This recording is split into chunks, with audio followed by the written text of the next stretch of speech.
All right, we're on. Um, hey, you guys, welcome to Bitcoin Reactions. I am really excited today.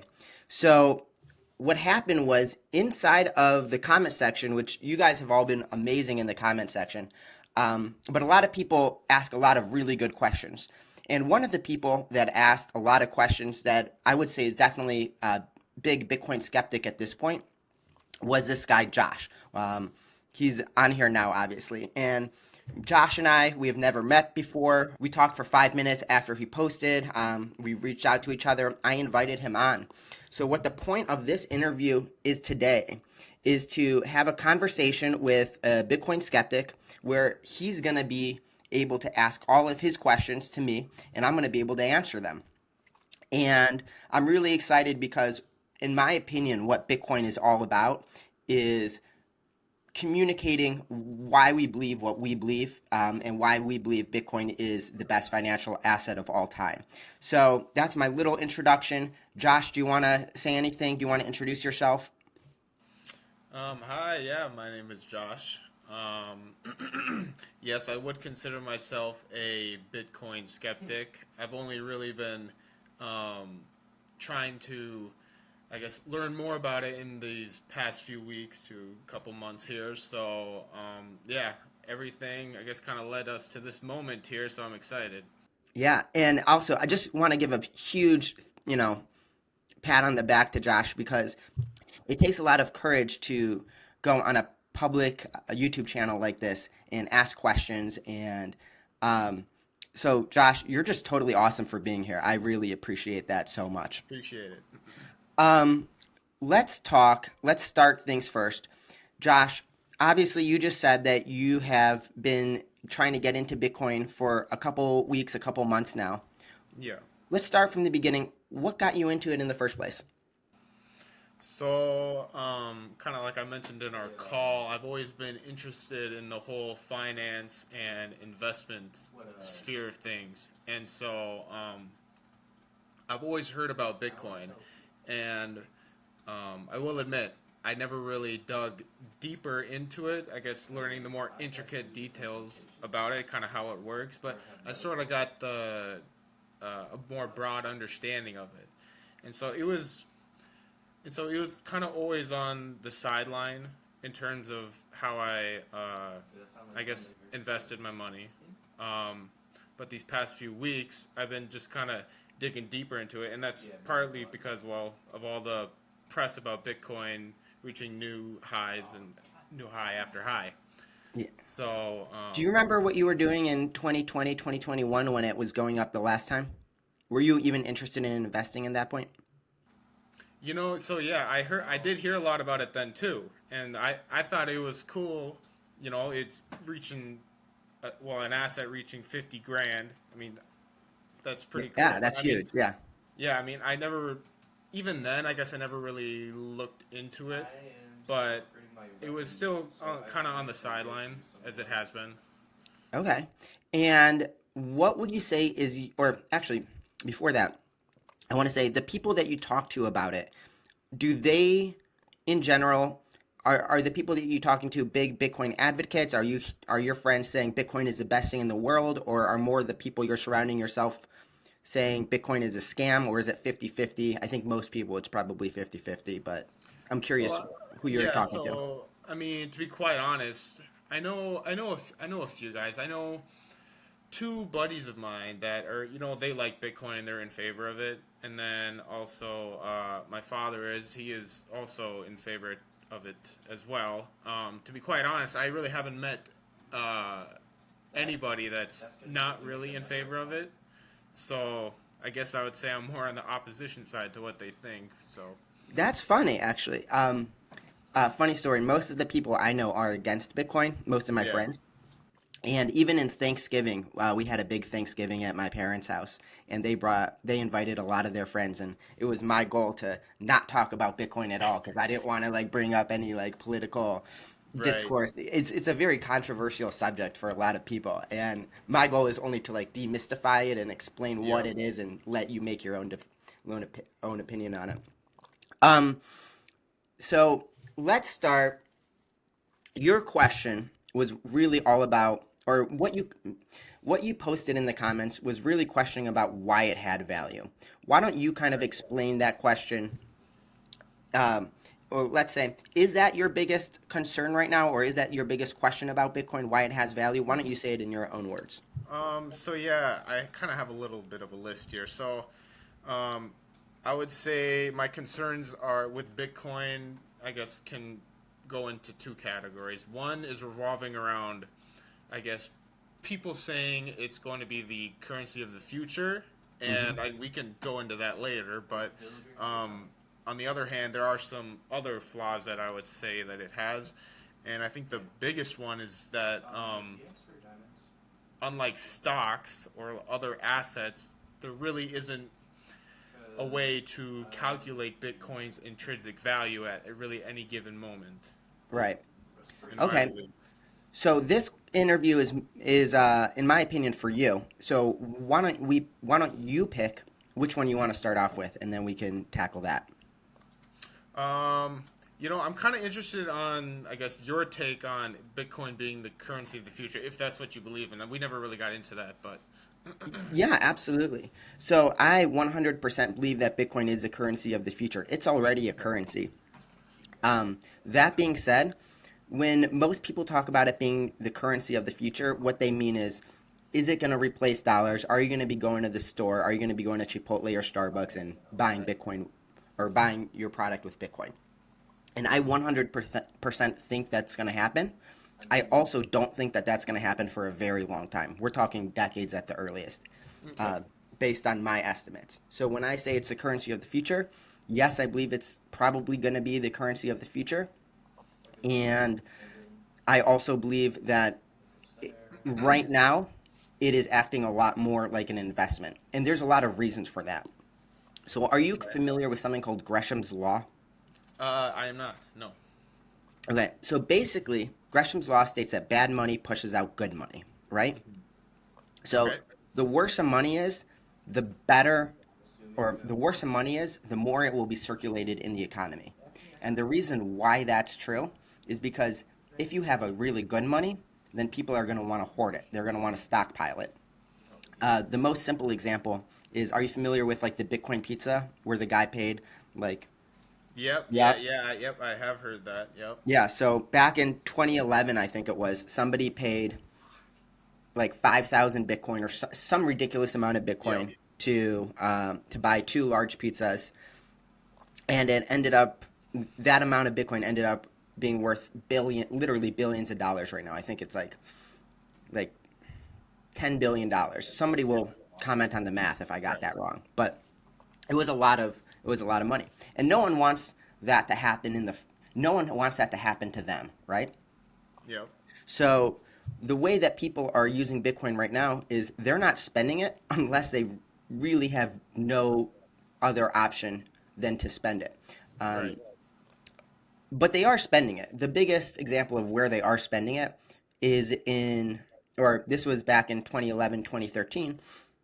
But are you familiar with the Silk Road? Yeah. Yeah. A little bit. Yep. Yeah. So basically, the Silk Road, it was an online website where people could buy drugs.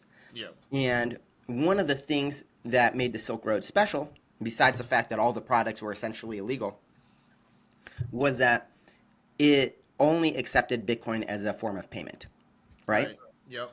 And the reason why it only accepted Bitcoin as a form of payment is because Bitcoin is what we call permissionless. Basically, anyone can spend Bitcoin for any reason. There's no one that could stop you. Hmm. And that's just not true with other traditional digital currencies. If I wanted to go make a digital payment somewhere, I either have to use an ACH transaction with a bank, or I have to use a credit card or debit card or whatever. But all of those other systems, they require the credit card people or the banks to know exactly who each party is on either side, and they require you to know what is being spent, like what you're spending your money on. And if they disagree with it, then they won't let you do that. So with the Silk Road, it was a situation where no credit card company would allow themselves to be a medium of exchange for drugs. So the people in charge of it just used Bitcoin instead because It is peer to peer. There's no third party getting involved. And it ended up working really well for that situation. And millions of dollars of payments ended up being transacted. And obviously, the whole history of the Silk Road is like an entire thing, but essentially, what it showed is that Bitcoin can be used as a medium of exchange when people don't have any other options. But when combined with Gresham's law, dollars, for example, we know that they're going to go out of value, or we know that they're going to decrease in value over the time. So it only makes sense that you would want to spend the currency that is going to decrease in value over the currency that's going to increase in value. Does that make sense so far? Do you have any questions on that? Or No, you, no, yeah. I mean, that completely makes sense. Yeah. so in that sense, um, that's why. So that means a couple of things. First, it shows that Bitcoin is a currency and will probably become more of a currency in the future. But it also means that it's probably not going to be a currency for a long time. Like when I say a currency, it's not going to be a popular currency for a long time, specifically because most people are going to choose to spend the shittier currency and hoard the good one. And that's also the exact reason why the price is going up over time, because when more people are hoarding Bitcoin because it's such a good currency, the price just naturally goes up, especially considering the finite supply. So Right. I will kind of pass it back to you and let you ask, any follow-up questions there that you want. Okay, so yeah, I mean, so essentially, yeah. So Bitcoin was what would would call it being deflationary in nature. So yeah, Correct.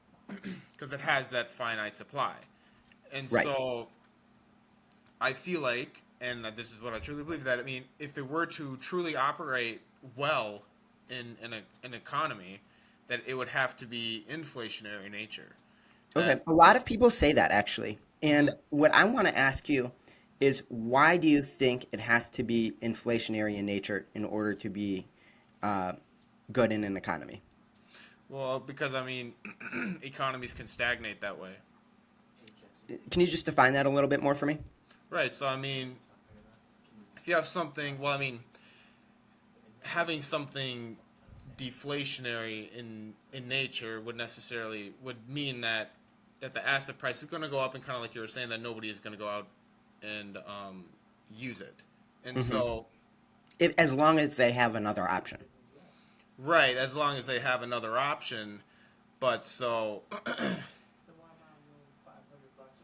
for an economy to properly function, yes, I would say that it needs some sort of inflation, because I mean you need wage growth, Why and do you need wage growth? I would say we would need wage growth, because I feel like, I Can I guess, butt in really quick? Not yeah, to go cut you ahead. off. So I agree with you that we need wage growth in an inflationary economy Right. because if your wages aren't keeping up with inflation, which I would say they're probably not in the United States, but in those types of situations, then it leads to everyone being really, really poor. But if Bitcoin, there's a finite supply, right? Hmm. Then it doesn't seem like much of an issue to me personally if wages stay the same, if prices stay the same also. Right, but I mean, I feel like it would kind of forego the laws of supply and demand, wouldn't it? I don't think so, but explain to me how. Because I mean, economies operate in, I guess, an up and down nature. So I mean, there will be supply and demand swings, I believe, in any type of economy. And Right. I would say I agree with you that in general, economies can do better or worse. That's correct.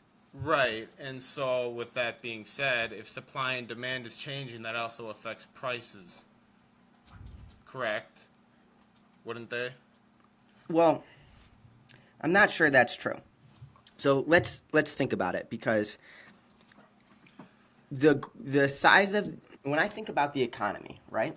I Yep. think about everyone is just transacting, right? And they're transacting to fulfill their needs, whether that's to buy food, whether that's to buy some forms of entertainment. It's just to live a life. It takes money to be successful, right? And it takes Yeah. money to live the lifestyle that you want to live. Right.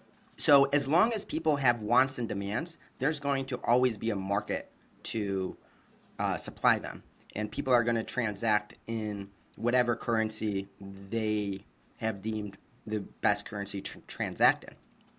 So I guess where I'm confused from about your question is why can't Bitcoin or any uh, why can't any deflationary currency or stagnant currency, which Bitcoin will probably plateau, right?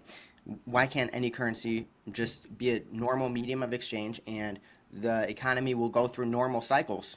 But all those cycles, I mean, I just don't see the issue there.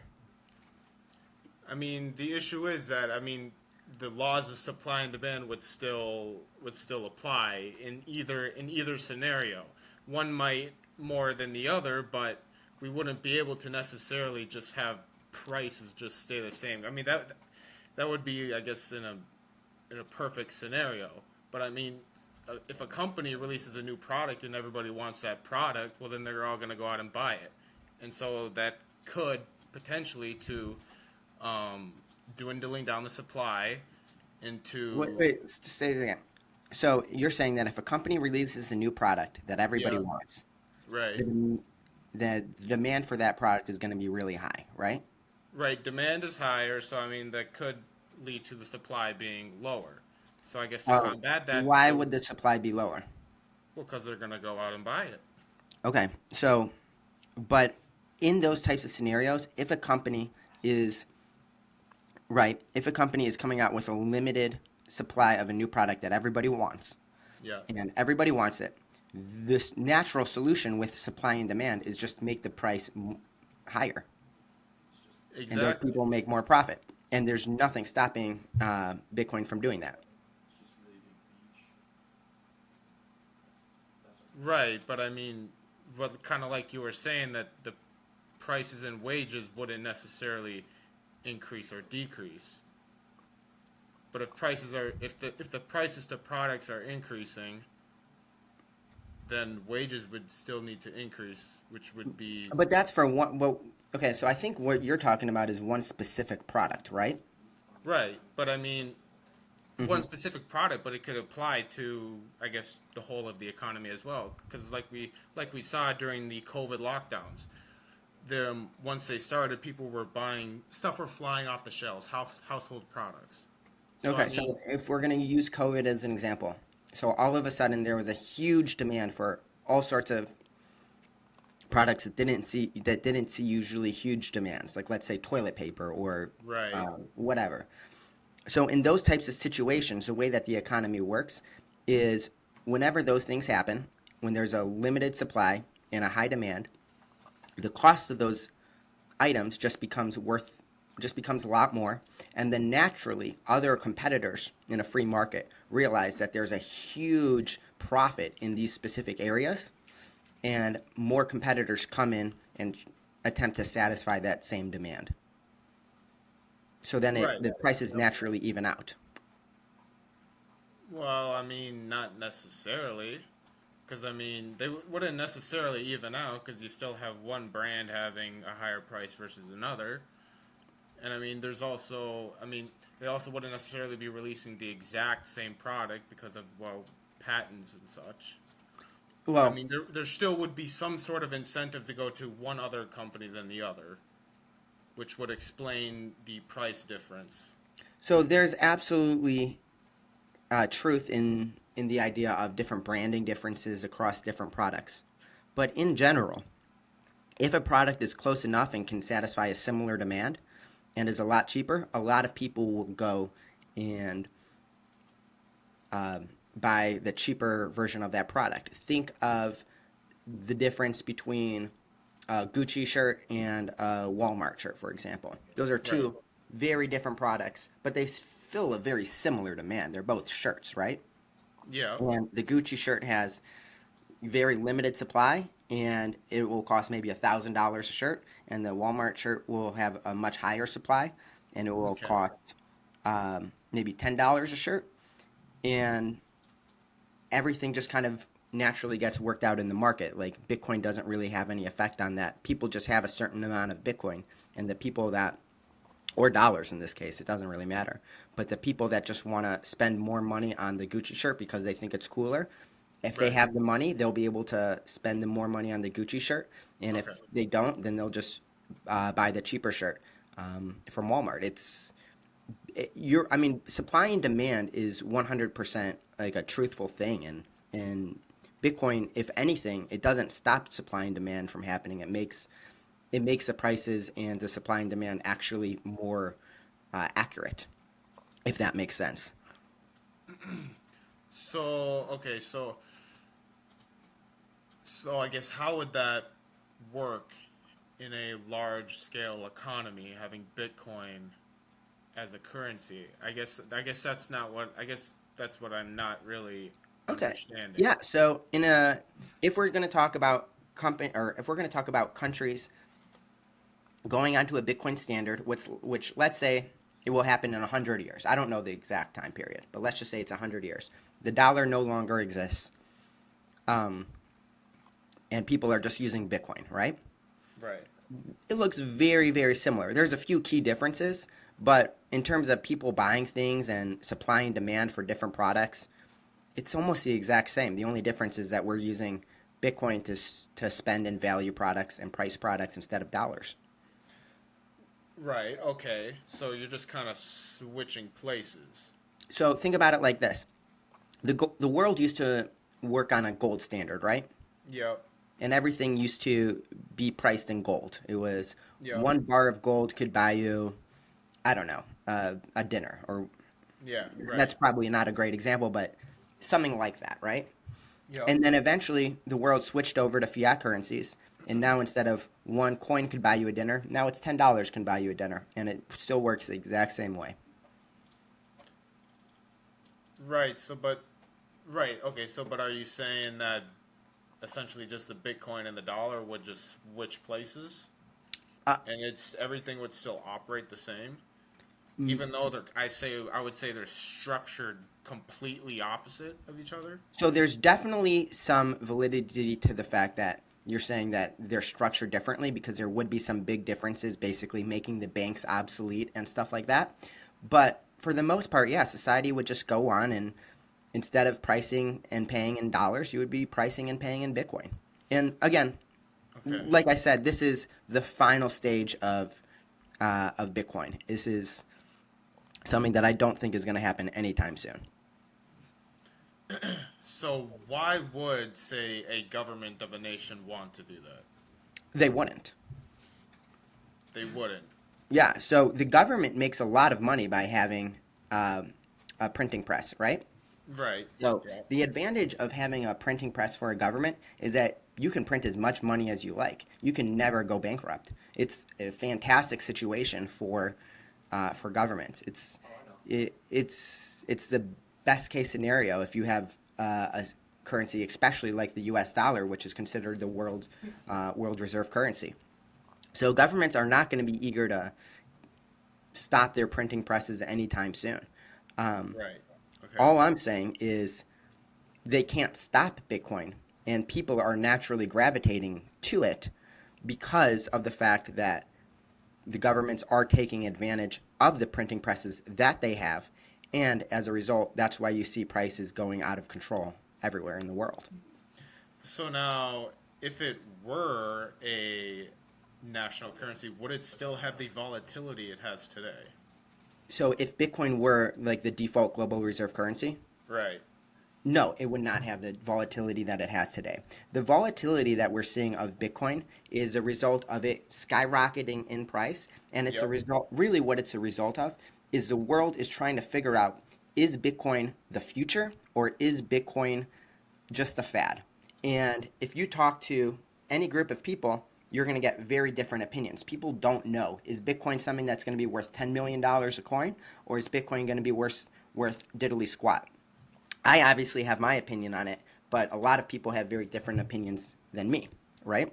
Right. So as market caps get bigger, the volatility of them decreases. Would you be referring to, say, stocks?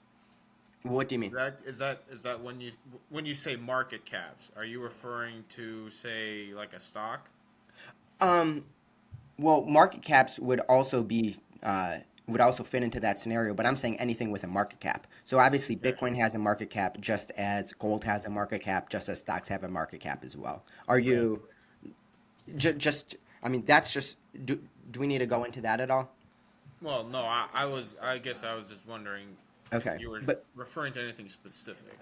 even look at, let's say, what are the biggest market cap stocks in the world right now? It's like Apple, Google, Facebook, whatever.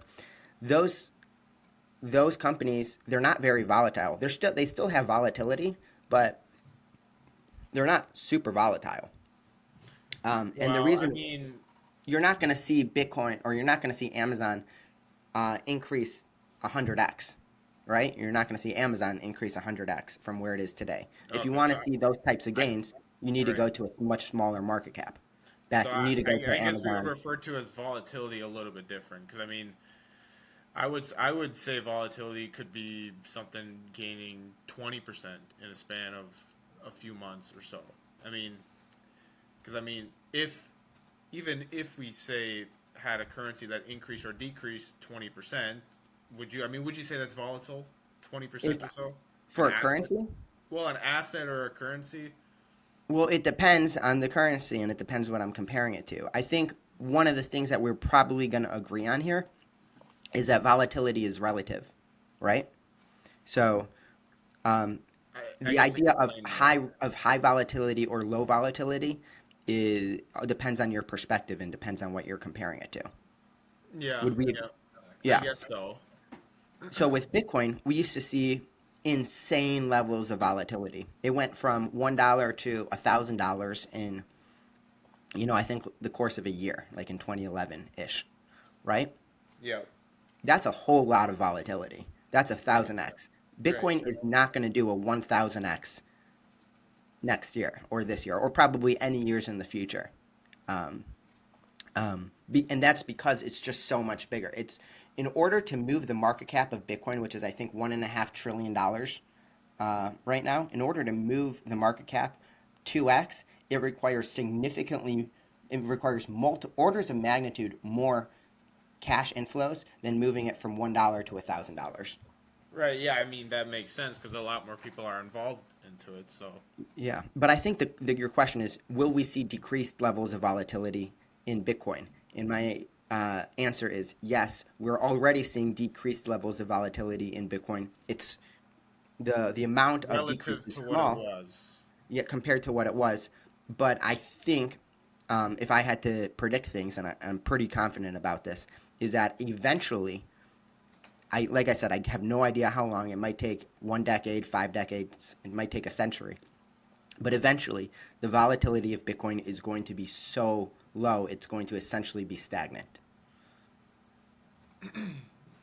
Okay, stagnant, as in it's not really As in changing. It's not people, really, there's not really a trend going up or down. exactly. So stagnant as in maybe your burrito from Chipotle costs 7 sats. And Right, in 20 years, maybe your burrito is going to cost 6 sats. Like it's not right. much of a Yeah, difference. okay. But I mean, But until that happens, obviously, we're going to have a lot of volatility until then. right, okay.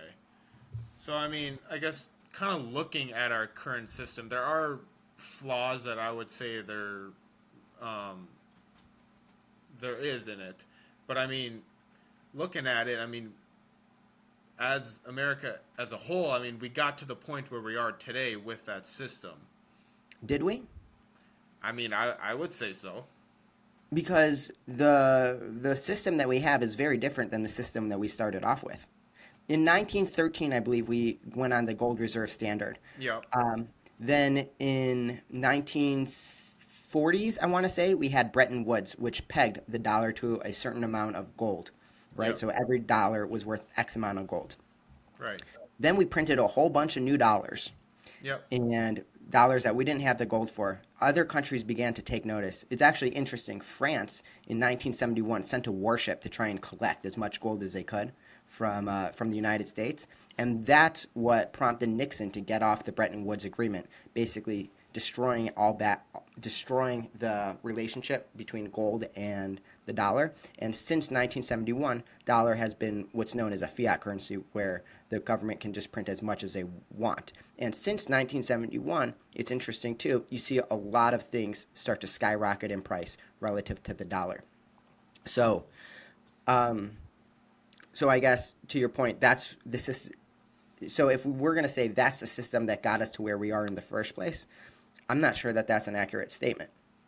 But feel free to disagree. I'm not trying to tell you what to think. Right, right. But I mean, I feel like in the past, so, I mean, what year did we get off the gold standard, was it? 1971. 1971. I feel like we've seen more growth in the past 50 years from the year 1971 And than how the are you 50 years defining growth? prior. Economic growth, economic output. So, economic output measured in what? I guess GDP. Uh, GDP measured in what? I'll Well, tell you in the dollar. answer. Well, yeah. Exactly, dollars. In dollars. But So I the mean, question that I have is that the result of the actual GDP increasing? Or is that the actual is the increase in GDP and the increase in stock prices, is that the result of more more production actually happening in the United States, or is it the result of the government just printing a lot more money and that money is just flowing to stocks and other areas? So it looks like everyone's getting paid more.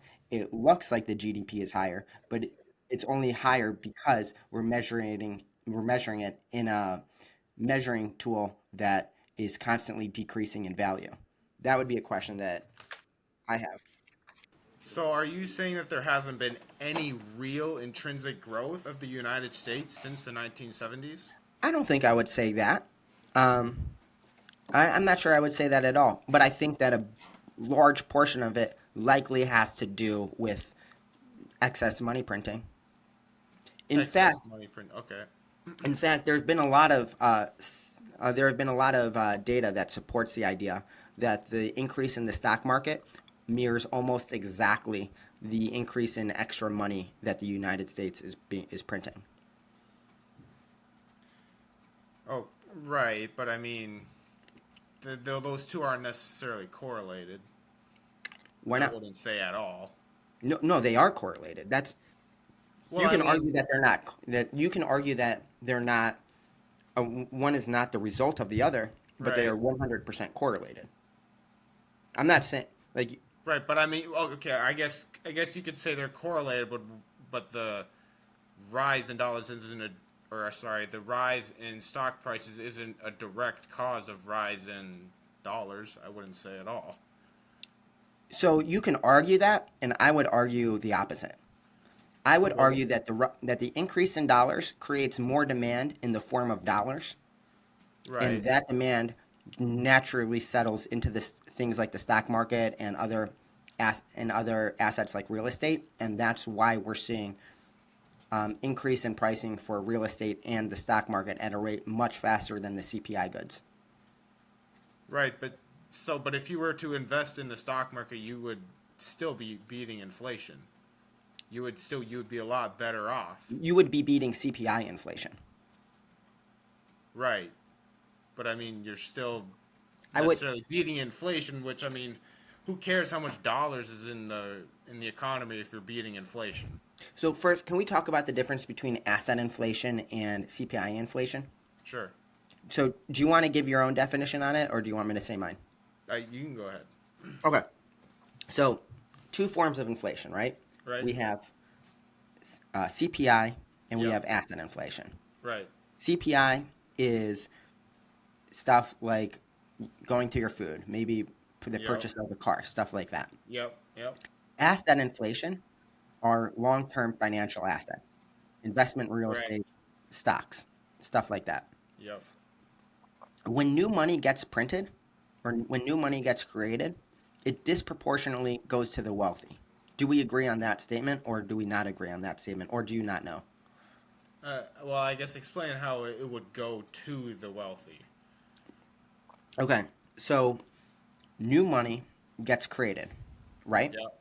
Okay. It does not get, when new money gets created, it doesn't go to everyone equally. There's no government plan that just automatically says, "Hey, we're going to create 100 million new dollars this year, and we're gonna give everyone in the country uh, um, 100 million divided by the population." Right? Okay. It goes into certain sectors, Yep. Okay. it, Yeah. and so it's not being spent equally, or it's not being um, the new money is not being distributed equally among people. And I'm saying that usually it ends up going to the more wealthy people and more wealthy sectors of the economy because Right. the Which government would is be literally making them wealthy. right. Right. So Okay. basically, what I was trying to argue is that money does not get distributed evenly across society. Would we agree with that statement, or would we not I agree? mean, yes, I guess so. Yep. Okay. Okay. And my opinion is that it disproportionately goes to the people that already have the most money. Do we agree with that statement, or do we disagree with that statement? I mean, I feel like we agree for different reasons. Okay. And then the result of that is that most of that money that's being created isn't actually being spent on CPI goods, which is creating extra demand for CPI type products. It's being spent on financial assets and assets which will increase in value. And that is creating a disproportionately high amount of asset inflation. Do we agree with that, or do we disagree with that? So the money they're given, they're not spending it. They're not necessarily reinvesting it back into. The economy, they're Now, hoarding it. okay, so explain that then. How are they? I guess how are they using it to push up asset prices? Okay, so really, really simple. If you're worth $10 million, right? Yep. How much money are you spending?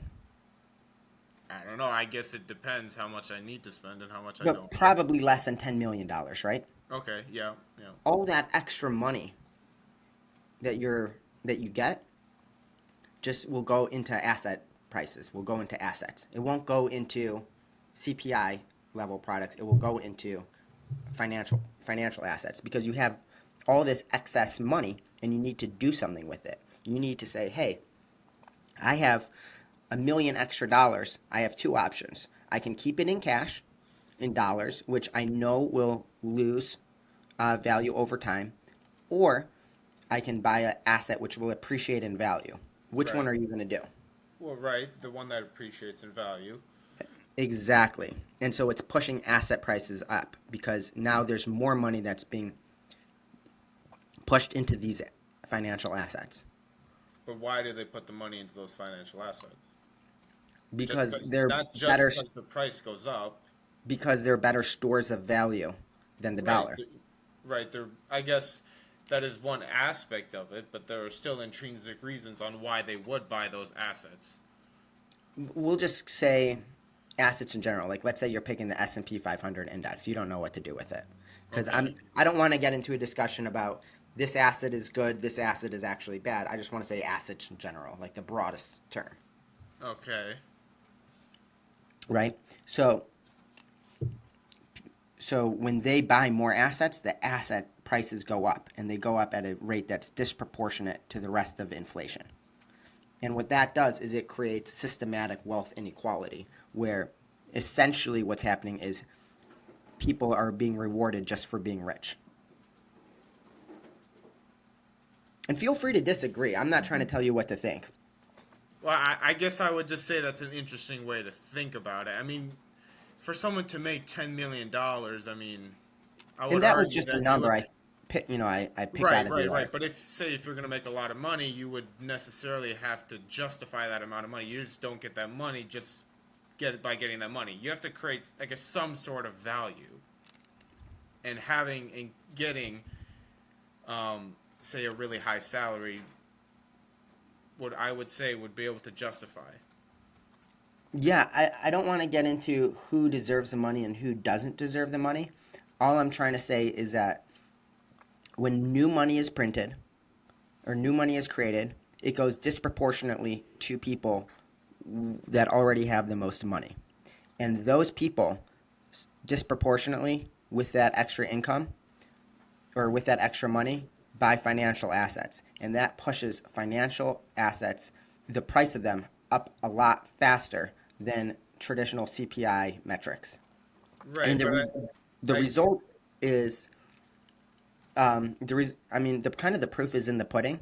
That's why you're seeing all of the richest people in the world, all of the biggest stockholders get so much more wealthy than I would say the everyday common Joes, and it's why you're also seeing things like the average price of a house increase significantly in value compared to the median paycheck of the average worker. right, but I feel like there's intrinsic reasons as to why that happens though. And then gosh, I'm blanking. There was one point No, you you're said. good. You're good. This is Um, a. It's really interesting because in general, Bitcoin is a very complex topic, and it takes you on all these tangents. And yeah. right now, the tangent that we're talking about is, you know, does asset are asset prices being pushed up at a rate higher than what the traditional CPI index says they are? And But I my opinion, based on the evidence that I've seen, is absolutely. And if you disagree, we can look at the data and we can figure that out. But but I mean, would you say it's artificially so the price that I guess the price points of these assets, would you say they're artificial and they're I guess would you say overvalued? they Because it's well because I mean because you're only saying that they're only going up because people these rich people are buying into them. I am saying that the reason why assets in general are going up is because there is a lot more money that is available to purchase them. And people that have that money have to buy financial assets or see their money lose value. So they choose to buy those assets with the money that they have. Right. I mean, what I guess I kind of lost kind of why we were even talking about this. Why is that a That's bad okay. thing? Why is that a bad thing? Um, well, if you are on the side, uh, if you are close to the money printer and you are getting the money first, basically you're close to the Cantillon effect, it's a really good thing. It's bad for everyone else that isn't getting all this new money or that gets the money last. Right, but I mean, we're still able to invest our money. It's not like we're Right, but not, you know. if I get my money first, my money is more valuable to me than if you get it last. Do we agree with that, or should I explain that? Yeah, I guess go ahead and explain. Okay. So this is part of the idea of the Cantillon effect, right? So when new money is created, it disproportionately helps the people that get it first. Because if I were to get 1 trillion new dollars, let's say, right? That and I have all of that 1 trillion new dollars at the very beginning of me getting that money, everything is going to be the same price. Burrito is going to be worth the same amount. House is going to be worth the same amount, etc. Once I start spending that money and it starts infiltrating its way throughout the economy, there will be more dollars and prices of everything will naturally go up as a Yeah. result. So the person that gets some money first gets more value from it. Right, but I mean, the rate that at which the stock market rises outpaces the CPI, that's what you're saying, right? right. Yeah, and that's true. If you have money in the stock market, you are usually beating CPI inflation. Then let's look at who has the most money in the stock market. I think Yep. it's the top 2% own 53% of the stock market. The bottom 40% own less than 2% of the stock market. Case in point, the amount of wealth is very disproportionate. And when new money gets created and goes into these financial assets, these long-term financial assets, the wealth inequality just becomes greater. Right, but I mean, everybody still has an equal opportunity to buy into them. I mean, how does just because I mean the top whatever your figure was. I mean, how does that? We're still able to beat inflation. We're still able to come out better than what we were if we were to just hold our money. We, as in everyone that is investing in the stock market, correct? Right. And I'm saying in that sense, if you're not investing in the stock market, then you're coming out behind. And Well, I so mean, of course, of and course. so in my opinion, that shows a certain level of rigging. I want to get back onto Bitcoin Okay. because I think we were talking a lot about that. I think that was a lot of really good discussions. Yeah. What other and I found that super helpful. Hopefully you did too. Even though if we're not totally in agreement, that's totally fine. What were your next biggest things about Bitcoin that you wanted to discuss? I guess it'd be in terms of calculating some sort of fair value. Okay. I feel like it's very hard to justify paying for something that hasn't necessarily changed since its inception, but yet we've seen exponential rises. And I mean, I guess the only really thing that I see that has changed is that A, more people has bought it, and B, it has become more accessible. But Yeah. I feel like those two wouldn't necessarily justify an exponential rise in its price. So let's talk about how the price of Bitcoin is calculated. Can we talk about that for a little bit? Yeah. Okay, perfect. So the price of Bitcoin is very, very simple. It's supply and demand. We agree with that. The more demand, the higher the price will go. Right. Cool. So the way that I think of it is that Bitcoin is its own financial network. It's its own financial system, completely separate from the American financial system and the Chinese financial system, all these other financial systems, right? Mm-hmm. So the Bitcoin network is a very unique financial system also that has a lot of different properties. One of those properties that people like about it is the fact that there's a limited supply of currency on the network. There's 21 million, there will never be more than 21 million. And it has other things too. It's open, it's transparent, it's neutral, it's borderless, it's open to everyone. These are all things that make it very, very attractive to a whole lot of people. Yup. So, as more people learn about Bitcoin and figure out what it's all about, then more a lot of those people naturally say, "Hey, I want to get in on Bitcoin. I like the properties of it. I like this new financial network, and I'm going to start to buy in and I'm going to start to become a participant in this financial network." And in this case, becoming a participant means getting some Bitcoin. So they are just using their dollars or yen or euros or whatever to say, hey, I like this other financial system better than the one that I was born into.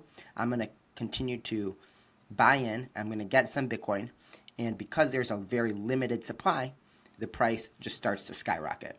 Do we agree with that statement is correct? Because that's essentially why the price is Yup. going up.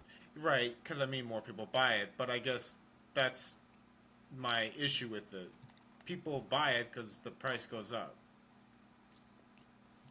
Well, I mean, they look at it. I mean, the price goes up. Like, I mean, well, I mean, there's no necessarily intrinsic value to it. There's no Well, the like, intrinsic reason why the price goes up is two parts. Part one, there's a limited supply, and part two, more people are choosing to become part of this financial system on their own. right. It's Yep. an option. They are opting into it. So I guess you could say it's designed to continue to go up probably forever, right? Right. But I mean, so I guess when I say intrinsic, I guess I'm talking about it being overvalued or undervalued. So at any point in time, would you say that it's overvalued or undervalued? I would say that Bitcoin is always a correct value based on how many people want to be part of the network and want to own Bitcoin. Right. Okay. I guess that does make any sense, but I mean, so I mean, I guess that just kind of means it's artificially supported. Say that again. I guess that just means it's kind of artificially supported. Wouldn't you say How is that? how is that artificially supported if there is a group of people however large that group of people is. But there's people like me Right. that truly believe that the Bitcoin network is preferable, Yeah. that believe that it is that they want to. There's a lot of people like me that just believe that they want to hold their wealth in Bitcoin because, for whatever reason, I think it's Yeah. more moral. I think it will give me a better financial return. I think it's a fu to the system that I don't really like. Some people could totally disagree with that. That's fine. But for whatever reasons, I like how the Bitcoin network operates, and I want to continue to become more and more part of that system. And there's a lot of people like me that agree with that, maybe for different reasons, but they all agree with that. And this is a community all around the world. So how? So I guess I would say this is a bottoms up way of creating the most valuable asset in the world. And I don't necessarily view that as artificial. But if you view that as artificial, then that's fine. Just Well, kind of explain to me how. I guess I see it as artificial because you can justify it at any price point. You can say, You yeah, it's. You can justify it at $2. You can justify it at 65 grand. You can justify it at 100 grand. only But that if doesn't necessarily. certain amount of people are wanting to become part of the network. So I can justify it at $2 per Bitcoin if there's only like 1,000 people that really care about it, right? I I guess so. if Right. there's only about 1,000 people that care about it around the world, then I cannot justify it at $500,000 per Bitcoin. But if it keeps on growing and more people start to learn about it and decide for themselves that they prefer it over the other financial systems that they're in, then all of a sudden, as more and more people prefer it as a means of a financial asset, then you can start to justify higher and higher price levels. So So you're saying it can never be overvalued. It can never be undervalued. I'm saying it is always appropriately valued based on how many people have confidence in the system and prefer it compared to the other things that they have the ability to invest in and financial systems that they have the ability to be part of. So would that So I guess, for example, back in 2021, when the price had hit a peak at around 65,000, and then it crashed all the way down to 16,000. I Yeah. guess that's what percent I think drop it is went that? down 85%. 85%. So I mean, We'll would you? round it to that number. It might be a Okay. few percentage off.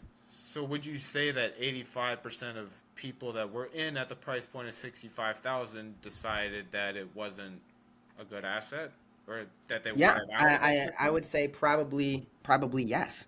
Um, or whatever those numbers end up calculating out to be. My answer would be yes. I would agree with that. And the reason why is because Bitcoin has a tendency to blow up in these speculative bubbles, right? Right.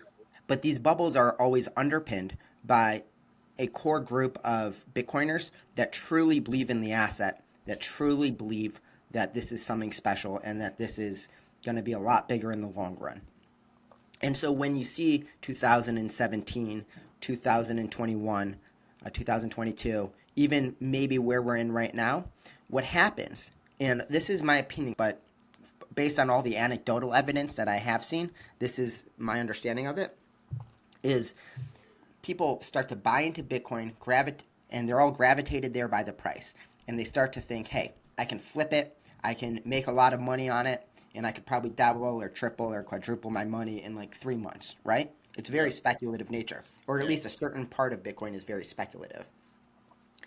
And eventually it gets to the point where this mania starts to arise, and all of these people, or a lot of these people that bought in thinking that they could double their money really quickly, they start to realize, hey, there's not enough new money flowing in for this to happen, where where I can double my money. So then they just start to sell. They start to get out. They start to get out as quickly as they can.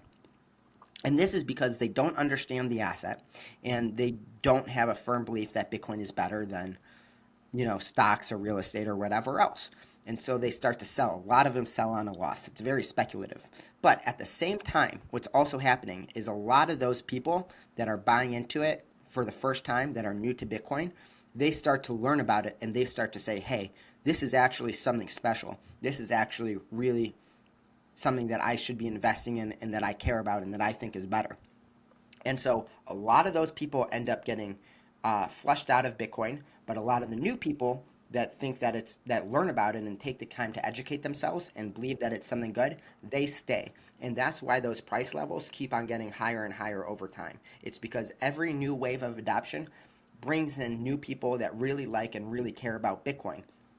And the people that didn't take the time to learn about it and that were only there to try and flip it really, really quickly, they mostly end up losing money. So that's one of the reasons why I always say learn about Bitcoin, educate yourself. It's not a get rich quick scheme at this point.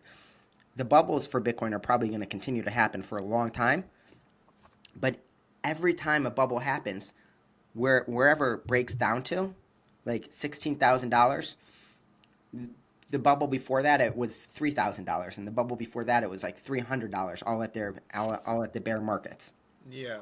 So the baseline of value of Bitcoin keeps on getting higher as more people start to learn about it and start to educate themselves on what it is, and it's really unfortunate. And that's actually one of the reasons why I have this channel in the first place. Is just to educate people on what it is. It's still gonna be bubbling for a long time, like I said, probably for decades, but the people that understand it, they don't get scared. They don't sell their Bitcoin, and they actually just keep on buying more. And there is a very firm community of people that will continue to buy Bitcoin because they believe that it is an intrinsically better asset. It has more utility than any other financial asset out there.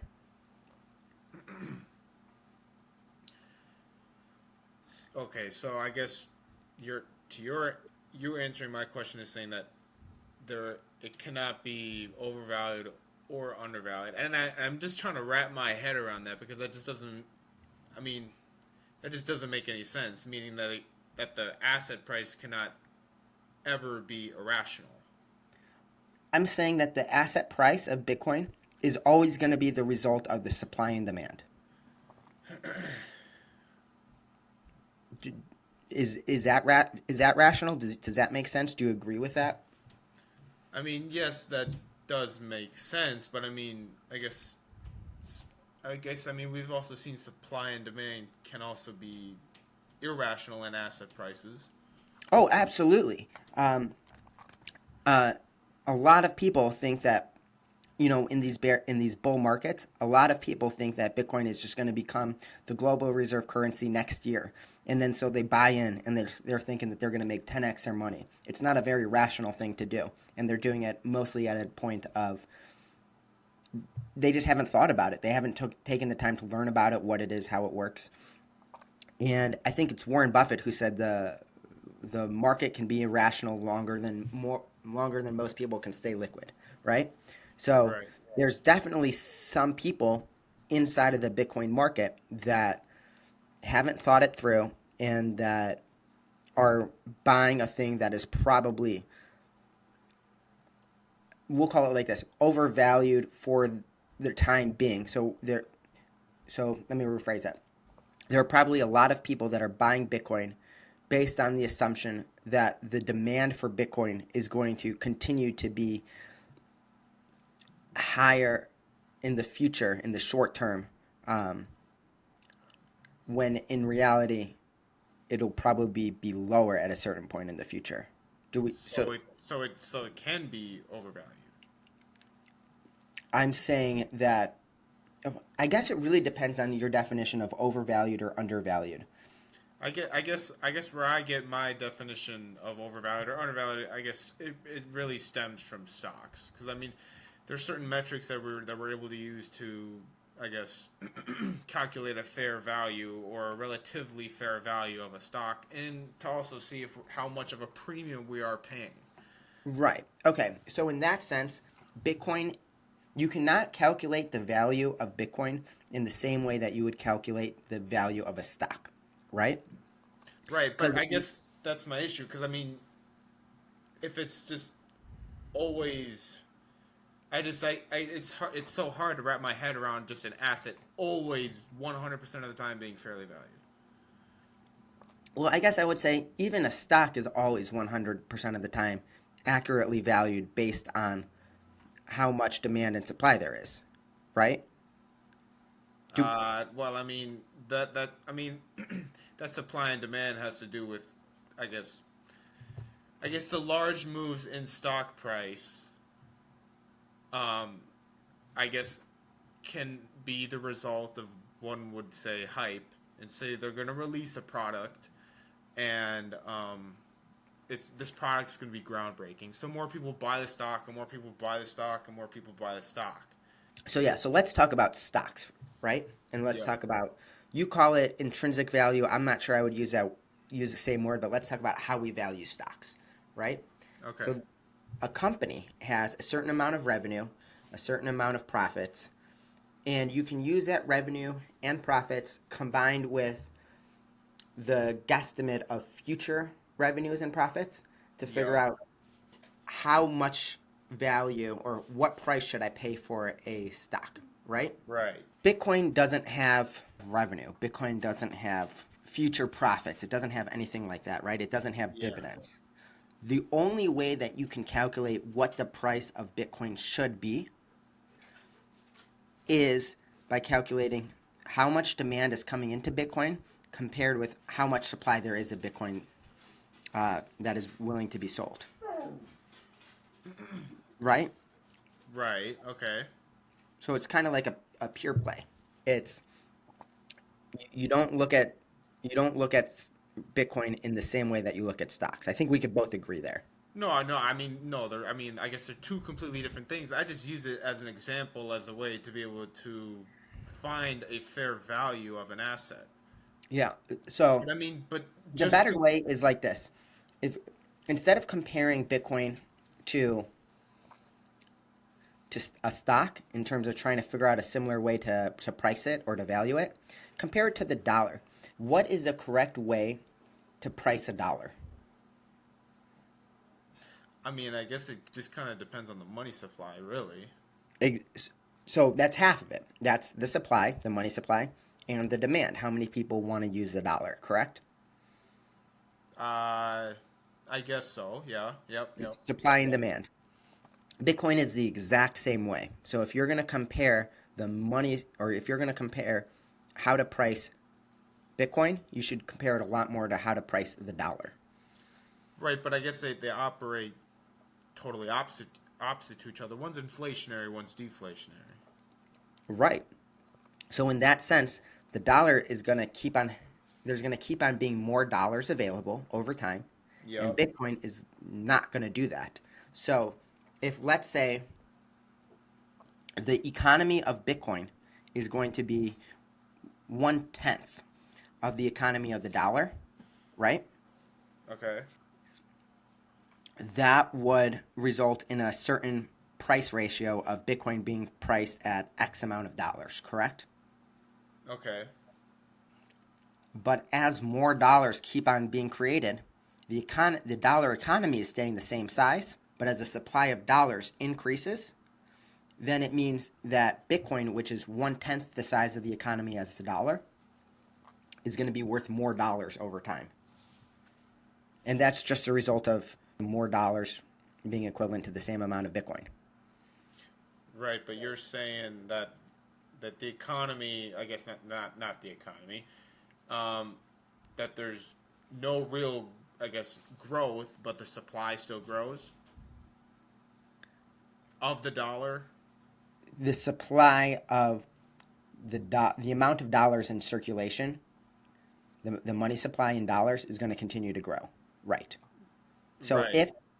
if the Bitcoin economy and the dollar economy stayed stagnant in terms of size using a neutral measuring stick, then what would happen is because the dollar is inflationary, it would require more dollars to be equal to the same amount of Bitcoin.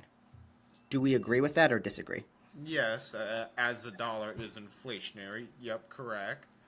Yep. So, and that's basically the situation that we have, except the actual size of the Bitcoin economy is growing.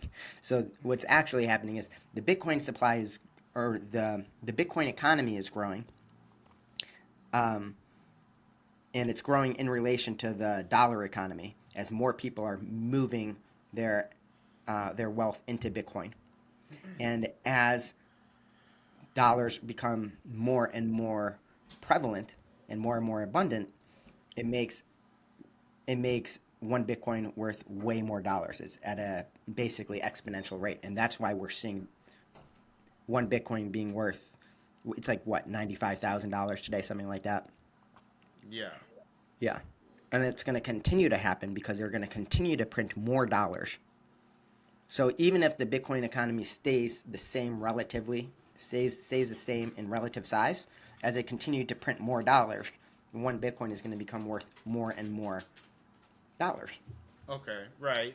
I mean, I guess that makes sense. But so, um, why wouldn't anybody be able to do this with any other crypto? Because I mean, Bitcoin is coded a certain way. I mean, what's stopping somebody from just doing that? You Josh, know, creating another Bitcoin. that is one of the best questions. I'm so glad you asked that. Essentially, Bitcoin exists, right? Yeah. And Bitcoin is what I call neutral. It means that there is no. When I say that Bitcoin is neutral, I mean that Bitcoin treats everyone the same way. Nobody has an advantage on Bitcoin. Okay?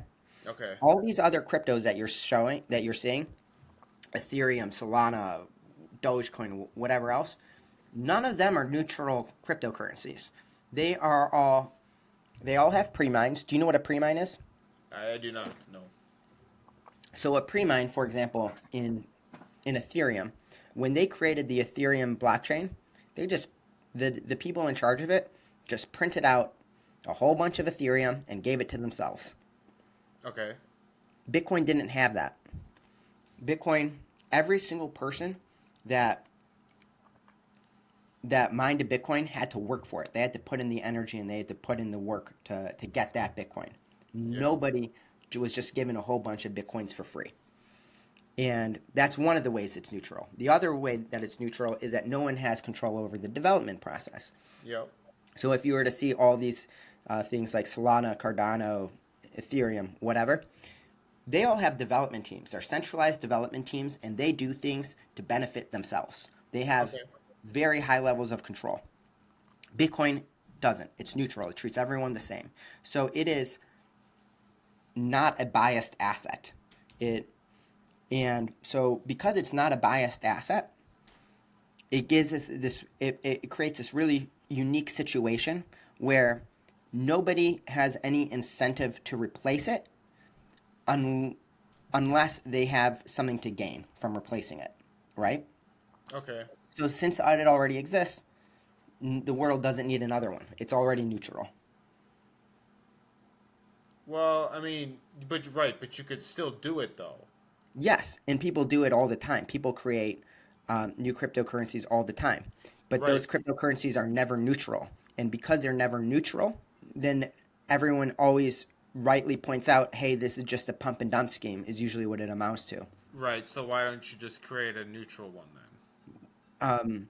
Well, you could, but then you have to go and you have to look at Bitcoin, and it's protected by the most secure network in the world. And when I say that, what I mean is that there's millions and millions of computers all around the world that are mining Bitcoin, securing the network.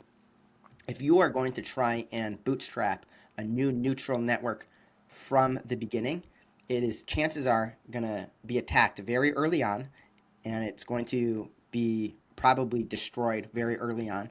And if you want to defend it, then you have to spend a whole bunch of money to defend it, and there's no reason to try to spend that money to defend something if you're not going to have some sort of gain from doing so. Well, why would it be attacked and why would it be destroyed if it's the same exact thing as Bitcoin, just a lot cheaper? Well, because successfully doing an attack on Bitcoin costs a lot of money, right? It costs tens of millions. The amount of money that it costs is just unfathomable at this point to create a successful attack on Bitcoin. It's not going to happen. If you were to Okay, so, wait. So what do you mean attack? 51% attack. So this is Basically, what a 51% attack is, it's somebody being able to double spend their coins. It is, I have my Bitcoin and I can send it to one person and I can send the same Bitcoin to another person. So Okay. I get double the money. That can't happen on Bitcoin. I mean, theoretically it could, but it's impossible. It just, it, for all intents and purposes, it can't happen. It cannot happen. Um, so that's what I mean by a 51% attack. Does that answer your question, or do you want me to dive in deeper? Right. Maybe I'm just not understanding it, but how? Why would that mean that you just can't create just another Bitcoin? Because I mean it. I mean not necessarily you wouldn't be called another Bitcoin, but I Yeah. mean So you coded so the here, exact same way. Why wouldn't it be able to use another code like that? I guess call it something different and not control it in any single way. right. So you could, right? You could Right. Okay. absolutely do that, and people do that. The difficulty is not creating a clone of Bitcoin. That is easy. Okay. The difficulty is convincing the amount of people needed uh, to to believe in that currency and to work to maintain it and to spend money maintaining that currency. So it's not creating a clone of Bitcoin. I could probably do that in a day, right? Yeah. Okay. I cannot convince anyone that it's valuable. The example that I like to give is, let's say you have a printer, right? You can print out some Josh dollars. You can Okay. just put your face on them. Um, More or less, they're the exact same thing as U.S. dollars, but it has your face on them, right? Yep.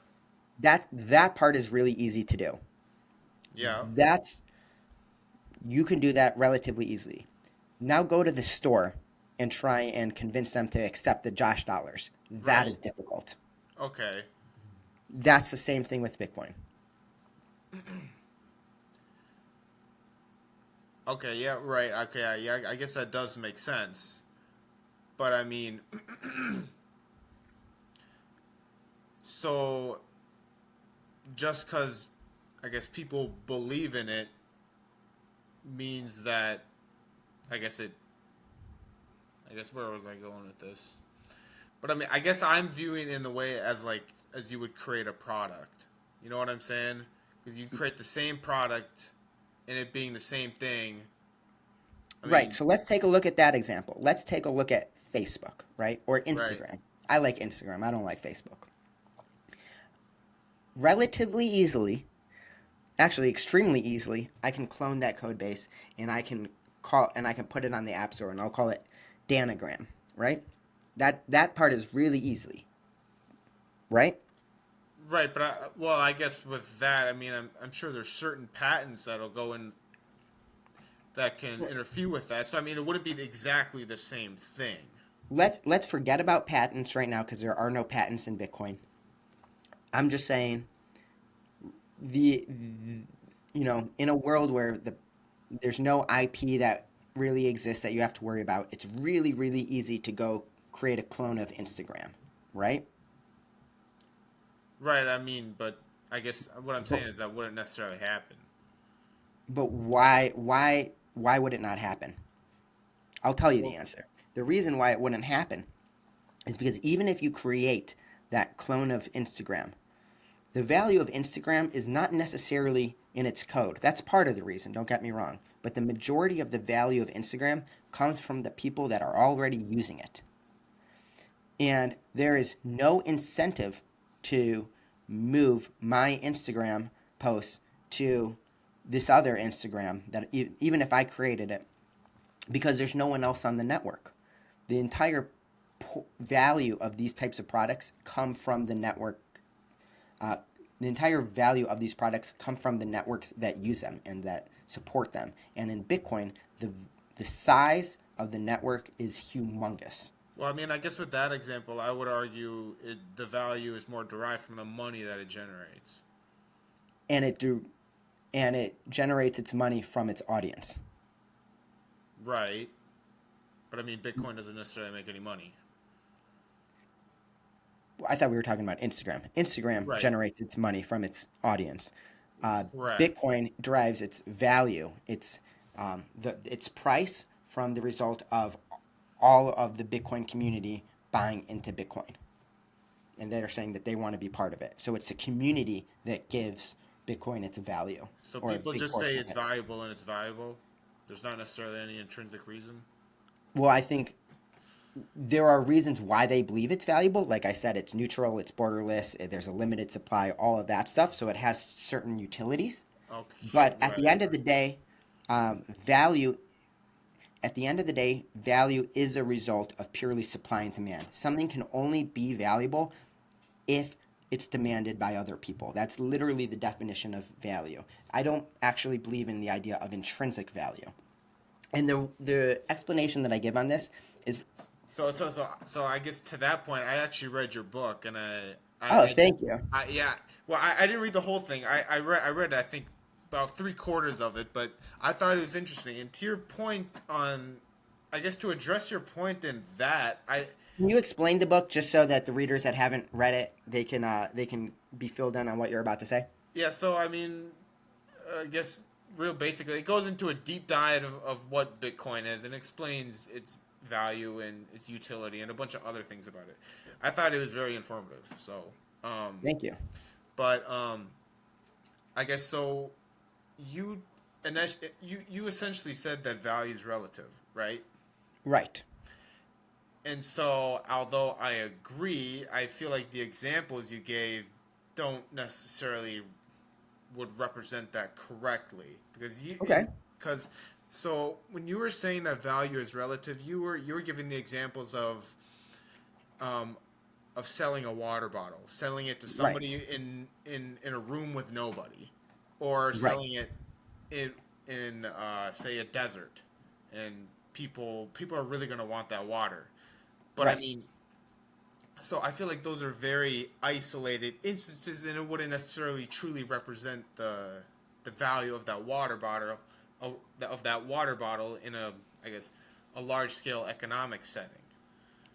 Well, in a large scale, for that example, a large scale economic setting would be a very different setting than if you're alone in an empty room trying to sell a water bottle, or if you're in a desert with a bunch of people that are suffering of dehydration, right? Right, but I So, wouldn't say that's truly representative of it being relative just because you have some certain instances in where it can be very valuable and some that it's not.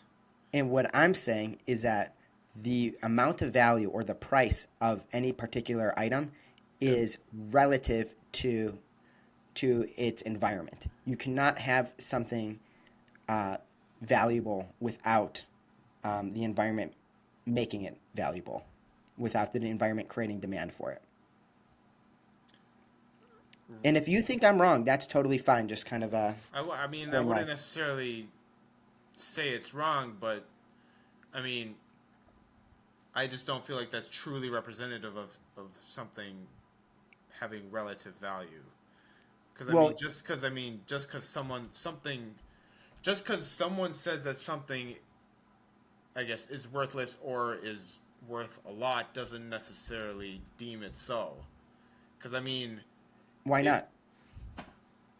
well, because it's just like I guess conducting an experiment. You might get one result on one end of the spectrum and one result on the one on the completely different end.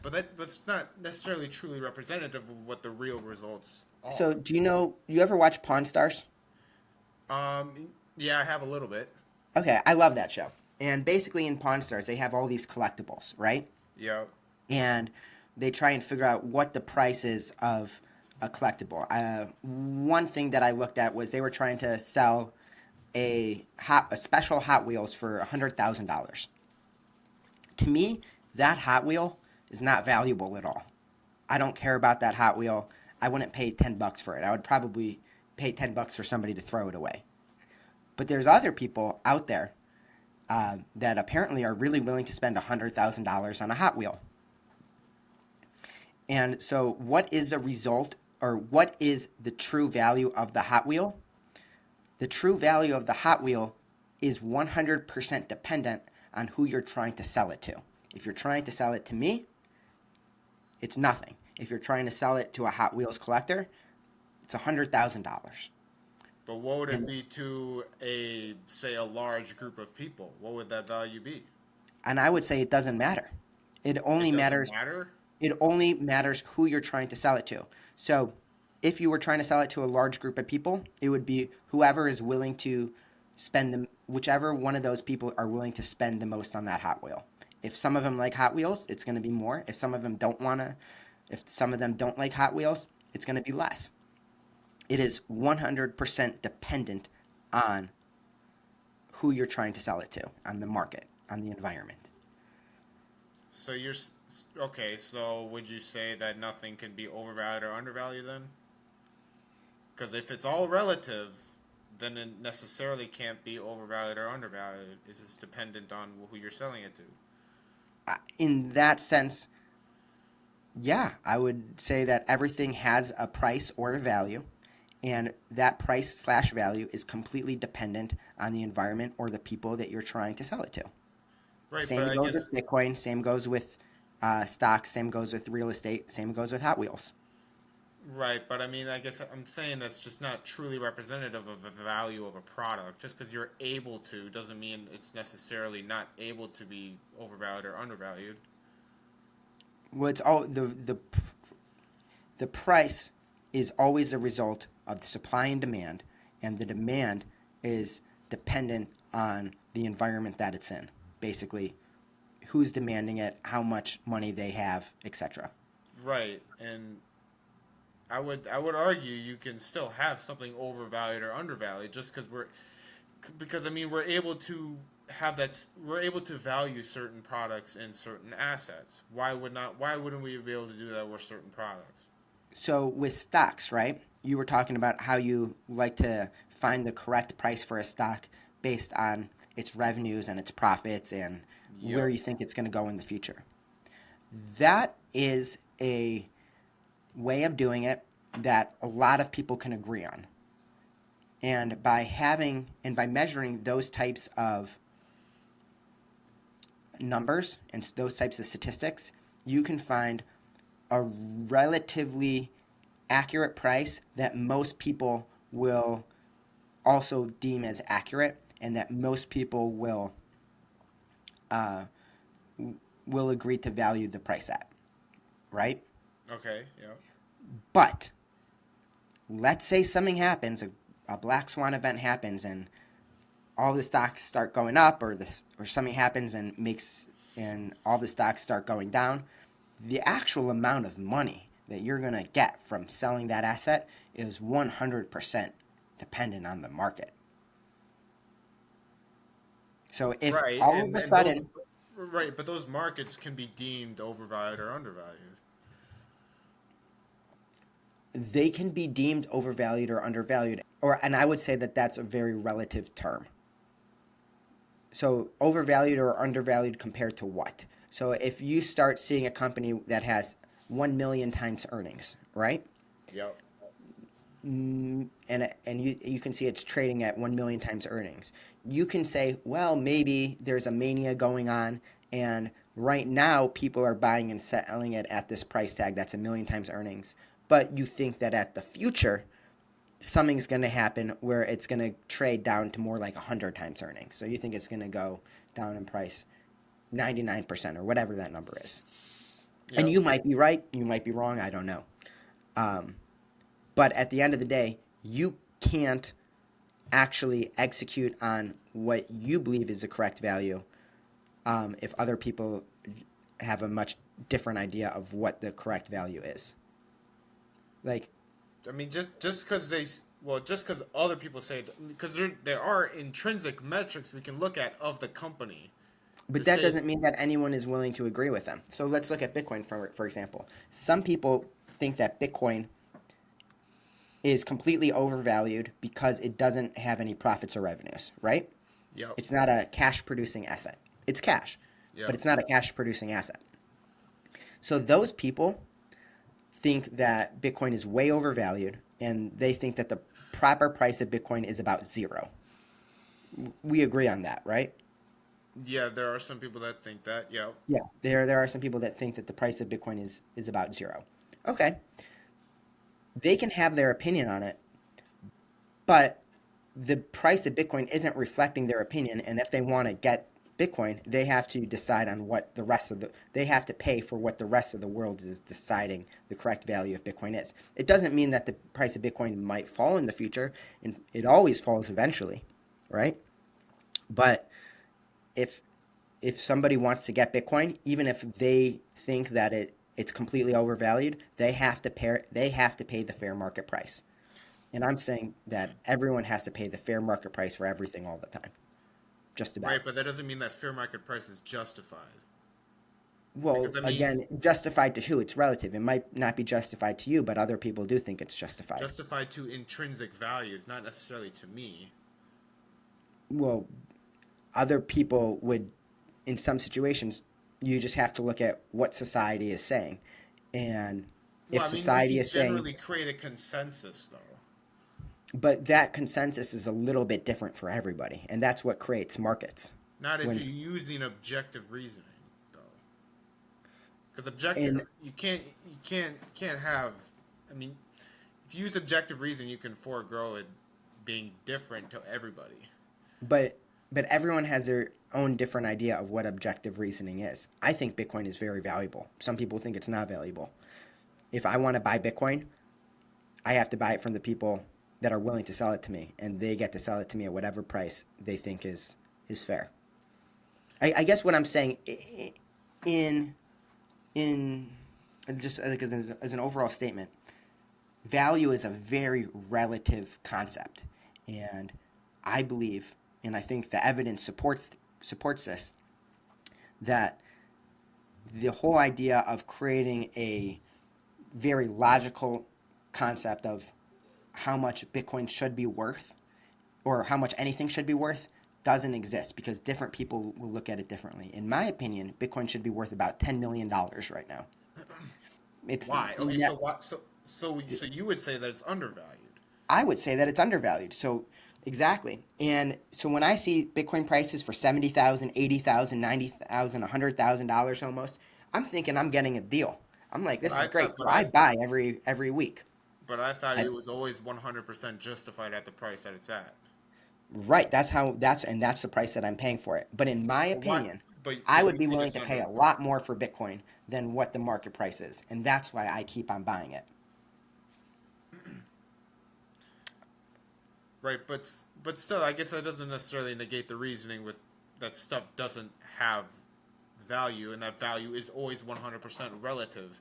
Well, I Because I mean, it mean, means that it has value to me, but it doesn't mean that it has value to someone else. If you that look doesn't at mean right, but that doesn't necessarily mean it's intrinsically fairly valued. Just because it has value to some other person doesn't mean that over a general consensus that doesn't necessarily mean that's not fairly valued or is fairly valued. yeah, I guess I would say um, if there is an open and free market, which for the most part Bitcoin is, it's an open and free market. Okay. Everyone in the world gets to decide together what the price of Bitcoin is. And sometimes it goes up, sometimes it goes down. But that is the fair market value. And it is relative to what everyone else is thinking at that particular moment in time. Okay, And I that mean, goes, yeah, okay, so I guess you could argue that for Bitcoin, but I guess I just don't see how that applies to, um, I guess, not real world economics, but well, I mean, look at stocks, right? yep, If you look at the S&P 500, for example, yep, and you do an analysis of what the profit multiples are on every single company, the yep, profit multiples are not going to be the same. nope, yeah, It correct. because people It's an are average. valuing them differently. Yep. Wait, hold I- up. No, no, no, no, no. Well, the way that they get to those profit multiples is all the same. Right, but the way that they get to their profit, the profits of a company, those are objectively true, right? The Yep, the company has X amount of profits. It has $1 million in profits or $1 billion in profits. It doesn't matter. yep. That number is objectively true. The multiple on which anyone wants to pay for it, a stock, is is different and relative to that own person's opinions based on what they think is is a fair price to pay for it. Yeah, but over a general consensus, you're able to say that it's overvalued or undervalued, though.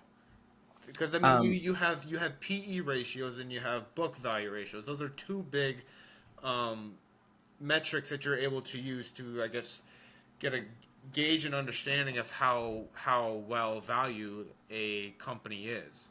right. And those are using objective metrics based on how many shares a company could have, how many shares they have relative to the price point of the stock, and relative to how much their earnings And are. at the end of the day, a stock is only worth as much as someone else is willing to pay for it. Right, but I mean what they're able. Right, but I mean that doesn't mean what they're paying for isn't overvalued or undervalued. Well, I mean, I think we're getting caught in maybe two different definitions of like overvalued and undervalued because I think what you're trying to say is that people can identify if a stock is going to be worth more or less in the future. So if it's undervalued, what you're essentially saying is it'll probably be worth more in the future, and if it's overvalued, it'll probably be worth less in the future because people will figure it out eventually, right? Well, I mean that's well, right, and that's what we've seen in the past, based off all Right. the acid bubbles that have happened. Acid, Yeah. right? Okay, go So ahead. we're in agreement there, and what I'm saying is that is true. I am in agreement with you. We are not saying anything different.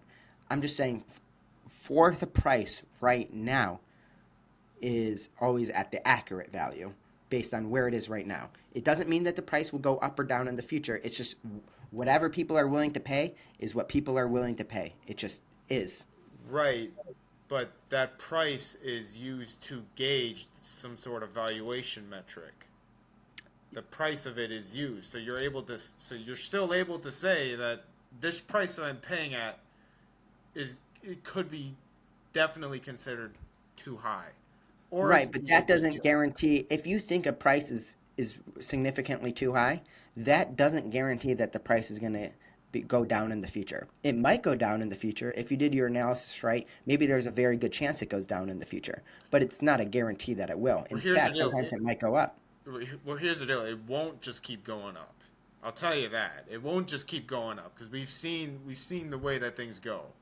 Back in 2008 with real estate prices and stock prices, but in the year 2000 with the tech bubble, people would just keep on buy these tech stocks and eventually they'd come down.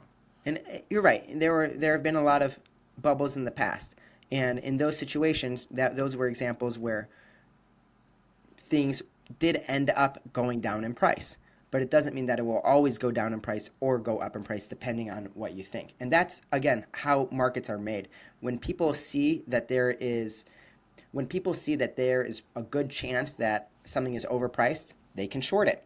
When they see that there is probably a good chance that something is underpriced, um, they can buy it. They can buy a lot of it, and they can trade on that. That's how markets are work. That's how markets work because people have different opinions. It's all relative, and Right, but why? sometimes those people are correct. Sometimes those people are wrong. But Look at all those Tesla short sellers, right? yep. They thought that the price of Tesla was going to drop like a hammer, and they probably had a good reason to believe that, but it didn't, and they ended up losing all of their money. It turns out that people were just willing to pay whatever price it was for the Tesla stocks. Yeah, I Um, mean, but I mean, Tesla stock in itself is very volatile. So I mean, I wouldn't necessarily say that's a good example. And I mean, people use those objective metrics to be able to gauge um, if it's overvalued or undervalued to make that decision if they want to short it or not. right, but everyone has a slightly different algorithm in their head where they decide if it's overvalued or undervalued and if they want to buy it or sell it or short it or whatever, right? Right, but I mean, that's still right. Just because those people have a different way of saying it's overvalued or undervalued doesn't mean that it actually is. At any particular time, the price of any asset is the direct result of the supply and demand associated with it. In in the future, the the demand or supply of both of those of any asset can change. Yeah, and we've seen that it can be irrational. which could And it can inflate the often be price. irrational. And that's Right. where bubbles pop up, and bubbles happen all the time. And so Exactly. I think what Creating you, overvalued or undervalued assets.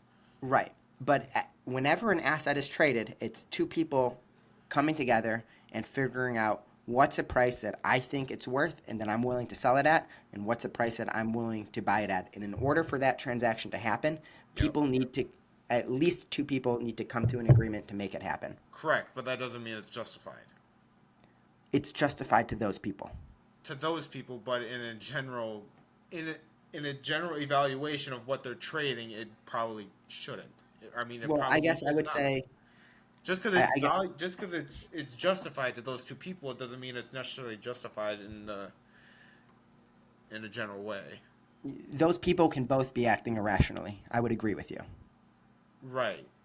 But at the end of the day, that's what the transaction is. That's what the transaction is being priced at, and that's how much somebody is paying or selling the asset for. So it's always justified. To those people, not to other people. But yeah, I know, but in an objective way, not just based off of what people want, in an Right. objective way. I'm 'Cause saying objectively. because we can objectively value a company. No, we can't.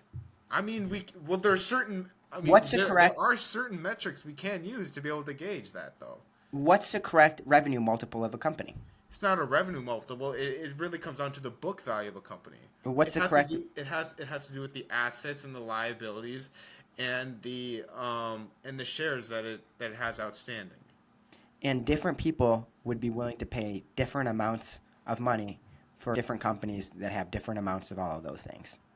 Right, which can inflate it over what it's worth Right. intrinsically based off of those the number of assets and liabilities. I really don't think we're that much in disagreement here, honestly, because I feel like I'm agreeing with a lot of what you're saying, and I feel like we're maybe speaking in We might be what's it? saying it differently.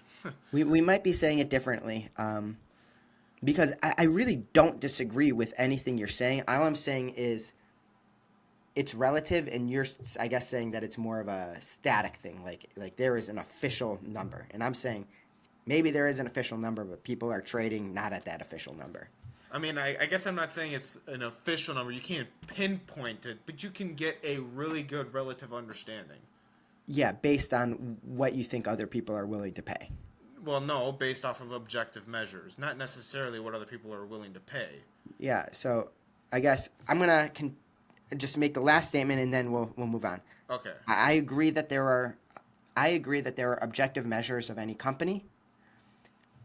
At the end of the day, I believe that any share in a stock, asset, real estate, Bitcoin, whatever, is only worth what someone else is willing to pay for it at the end of the day.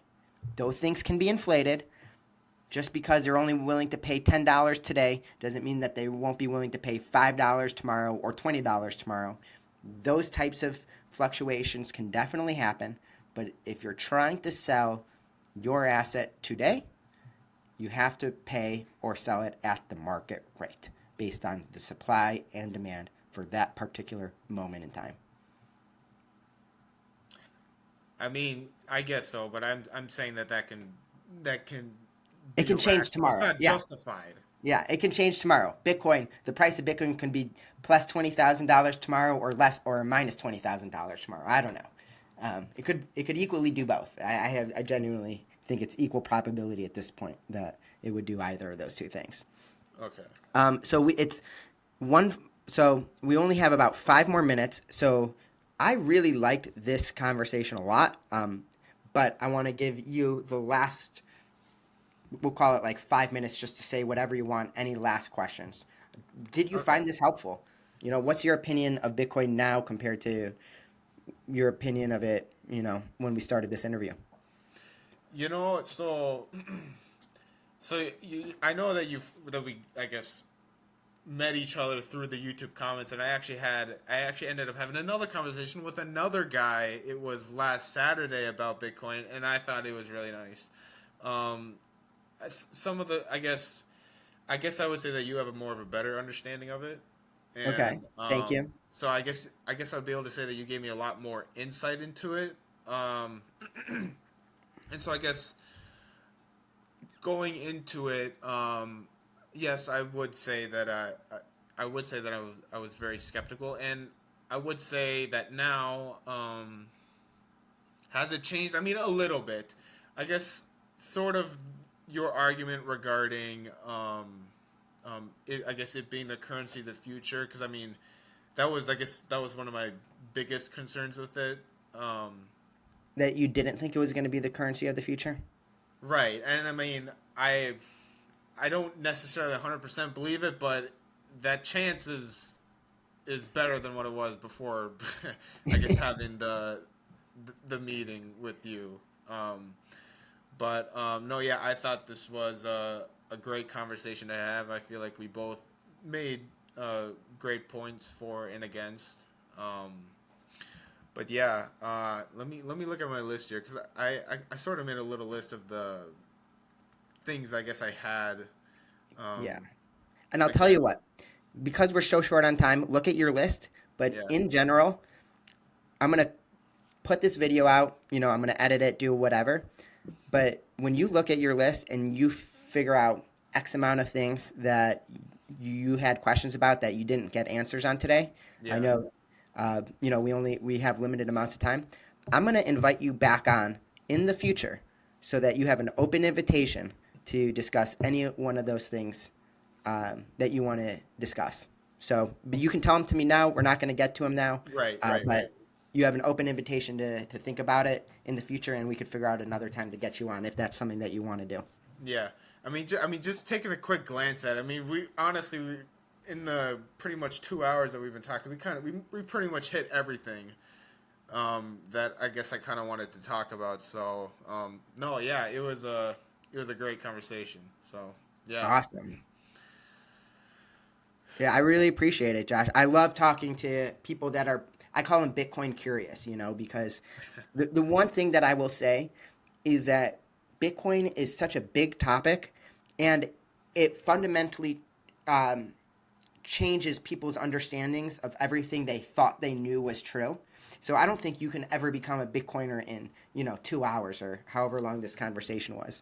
yeah, But um, hopefully I gave you at least a few things to think about. Hopefully you'll continue to do more research. I'm going to continue to, or I'm going to keep the offer available for you to come back on the show. I want to discuss it.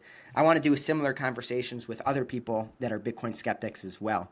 Um, yeah, but uh, but yeah, I think all I can do is educate people on what Bitcoin is, how it works, why I believe what I believe, and like I kind of said, in my opinion, value is all relative. So at the end of the day, if somebody doesn't believe Bitcoin has any value, that's totally okay. And actually, the price of Bitcoin right now reflects all the people that think it has no value, believing that it has no value. Because all of those people are not buying into Bitcoin. They are not becoming part of the Bitcoin network. And if they end up changing their minds eventually, great for them because obviously the Bitcoin price is going to rise and all the people holding Bitcoin are going to become super rich. But I would say probably 99% of people, maybe more than that, either have no understanding of Bitcoin or actively don't like it or just don't think about it at all. And that to me is part of the reason why, because I think Bitcoin is so valuable and has like a very strong utility behind it and has what I would say, I guess you could say, intrinsic value relative to other currencies. I think that's part of the reason why I think it has still so much room to grow and why I think $100,000 of Bitcoin is still an extremely cheap price for what it will eventually get to. But I right. want to give you the closing words. Yeah, I just want to say that I wouldn't necessarily say I hate Bitcoin. I feel like in certain aspects, I guess it does well in I guess as a more of a speculative investment to make money. I mean, there's definitely money to be made with Bitcoin, without a doubt. Um, I guess um, my issues, just to kind of sum up my whole point, I guess my issues stem from, I guess, the future of it and then valuation of it as well. But yeah, I'm not saying I'm never going to buy any Bitcoin. I'm just kind of, I guess what you would call Bitcoin curious, so there could be a day in the future where I would buy Bitcoin, and I don't know. I guess we'll just see what happens. Hey, Stuff we all changes all start the there. time. Yeah, right, right, I was right. Bitcoin curious for, actually, I was probably Bitcoin skeptical for probably 5 years before I bought my first Bitcoin. And it is Really. the biggest regret in my life because I started I started learning about Bitcoin in maybe 2012 ish, and I was not, I don't know, I was not anti Bitcoin ever, but I was Yeah, definitely hyper skeptical of it. And right. if I would have bought in That 2012, sounds similar to, I guess, my situation right now. So that's cool. yeah, it's all good. Well, Yeah. Josh, thank you so much for coming on the show.